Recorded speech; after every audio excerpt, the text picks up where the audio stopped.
Hello everybody, hope you're all keeping well. Welcome to another Love to Read session. And the short story is called The Bells of St. Clement by Ian Green. And it's a story with a bit of a twist, and it's a story about a person who's really, really annoying, a person called Sophie. So apologies to anybody called Sophie. Okay, here we go. This orange juice isn't right, Sophie says, and you lower your book fractionally. She's standing in the doorway of the living room, wearing a peasant skirt and a dowdy jumper. Your own skirt is colourful. Your own jumper is vibrant. The old CD player in the corner is playing Tom Waits, and you hope this will be quick, or she will surely turn down the Tom Waits. Not right, you ask, but your heart is not really in it. You look at your book, but suddenly realise it's actually almost dark in the room. You have no idea what time it is. It was bright when you started reading. Sophie comes into the room and turns down the Tom Waits just before the guitar solo comes in on Downtown Train. No, listen seriously. This orange juice is not right. It doesn't taste of just oranges. It is pure orange juice, but it tastes like citrusy or something, like lemons. Not just lemons, no, still mostly oranges, but like a little bit of lemon. It's in date. It doesn't taste bad or off or anything, just citrusy. Something weird though, and it's not the only thing. Sophie is holding the glass up to the light from the window, as if some impurity could be detected, as if she could judge the lemon content of juice by its opacity. You rub your temples with one hand. Shift your feet underneath yourself. She is walking round the room now, face scrunched in consternation, trying to find the best light to gaze at her unsatisfactory juice. You shrug and suppress a sigh. You raise your book again, start reading, squinting in the darkness, and you say, maybe it's gone off. The sound of traffic filters up from the road 3 stories up through thin glass. Vibrations onto eardrums, competes with the quiet growling of Tom Waits on the CD player.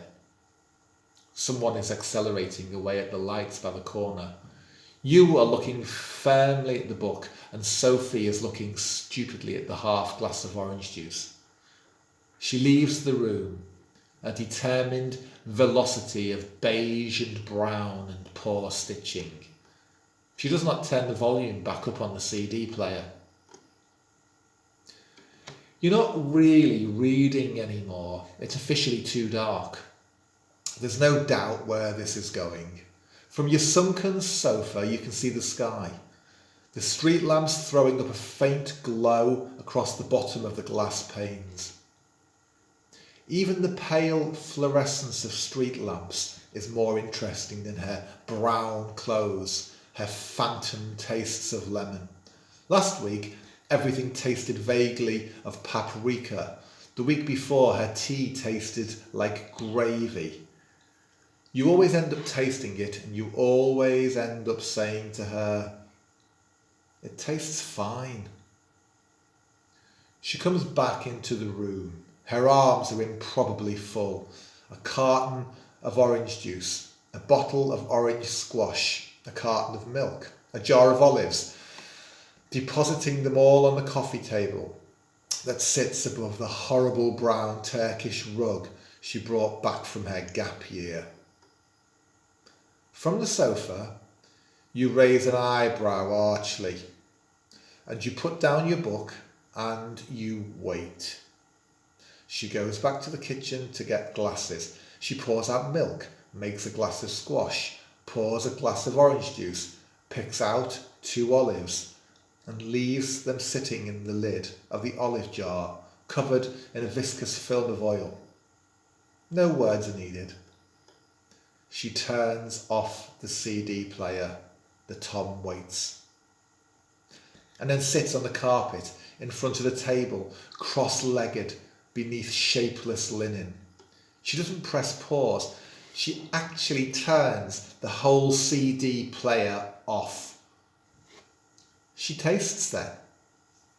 First the milk, then the squash, then the juice, then an olive, and she sits back and rubs her head with her hand and licks her lips and finally looks at you imploringly.